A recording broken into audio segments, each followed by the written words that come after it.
রবিবার উদ্বোধন হলো সাঁকরাইল ব্লকের কুলটিকরি ডেঞ্জার ক্লাবের ১৬তম বর্ষের সরস্বতী পুজো। উদ্বোধনী অনুষ্ঠানে উপস্থিত ছিলেন নয়াগ্রাম বিধানসভার বিধায়ক দুলাল মুর্মু, ঝাড়গ্রাম জেলা পরিষদের সভাধিপতি চিন্ময়ী মারান্ডি সহ বিশিষ্ট ব্যক্তিবর্গ। প্রতি বছরের মতন এই বছরও ডেঞ্জার ক্লাবের পুজো মণ্ডপ তৈরি হয়েছে থিম ভাবনায়, জঙ্গলমহলের মা বোনেদের সম্মান জানাতে। হস্তশিল্প অর্থাৎ সমস্ত পুজো প্যান্ডেল ও প্রতিমা হাতে তৈরি করা ঝুড়ি, ছোট ছোট পালি সহ বাঁশের ছাঁচ দিয়ে তৈরি। পুজো প্যান্ডেল উদ্বোধন করতে নয়াগ্রাম বিধানসভার বিধায়ক দুলাল মুর্মু, ঝাড়গ্রাম জেলা পরিষদের সভাধিপতি চিন্ময়ী মারান্ডি ছাড়াও উপস্থিত ছিলেন ঝাড়গ্রাম জেলা পরিষদের সহকারী সভাধিপতি অঞ্জলি রায় দোলাই, ঝাড়গ্রাম জেলা পরিষদের দলনেতা কমলকান্ত রাউত, সাঁকরাইল ব্লকের বিডিও রোহান ঘোষ, বিশিষ্ট সমাজসেবী ও প্রাক্তন শিক্ষক সর্বেশ্বর মহাপাত্র, সাঁকরাইল ব্লক তৃণমূল যুব কংগ্রেসের সভাপতি ললিত মাহাতো।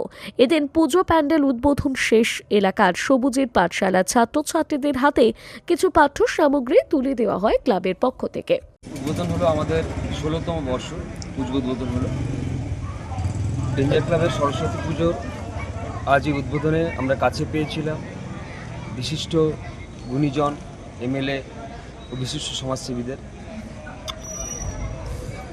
পুজোয় আজ উদ্বোধন ছাড়াও আমরা কিছু দুস্থ শিশুদেরকে ব্যাগ এবং পড়াশোনার সামগ্রী বিতরণ করেছি। এই পুজোয় আমরা প্রত্যেকটি সদস্য সমবেত হয়ে একান্ত চেষ্টার মাধ্যমে সব কিছু সুন্দরভাবে গড়ে তোলার চেষ্টা করি। আমাদের ক্লাবের নাম ডেঞ্জার ক্লাব।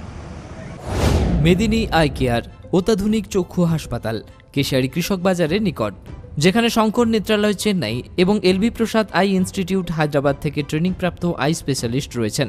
সর্বসুবিধাযুক্ত আউটডোর প্রতীক্ষালয়, জীবাণুমুক্ত অপারেশন থিয়েটার, লাইকা কোম্পানির অপারেটিং মাইক্রোস্কোপ দিয়ে মাইক্রো সার্জারির ব্যবস্থা রয়েছে। অত্যাধুনিক ফেকো পদ্ধতি দ্বারা ছানি সঙ্গে ইন্ট্রাঅ্যাকুলার লেন্স ইমপ্ল্যান্ট অপারেশন করা হয়। অপারেশন লাইভ দেখার সুব্যবস্থা রয়েছে। 10 বেডের পর্যাপ্ত অ্যাটাচ বাথরুম, এসি ও নন এসি কেবিন। লেজার চিকিৎসার মাধ্যমে ছানি অপারেশনের পর দৃষ্টি কমে যাওয়ার চিকিৎসার ব্যবস্থা রয়েছে। এখানে ব্র্যান্ডেড ফ্রেম এবং উচ্চ প্রযুক্তির লেন্স দিয়ে চশমার ব্যবস্থা রয়েছে। লিফটের ব্যবস্থা রয়েছে। হাসপাতাল প্রতিদিন খোলা।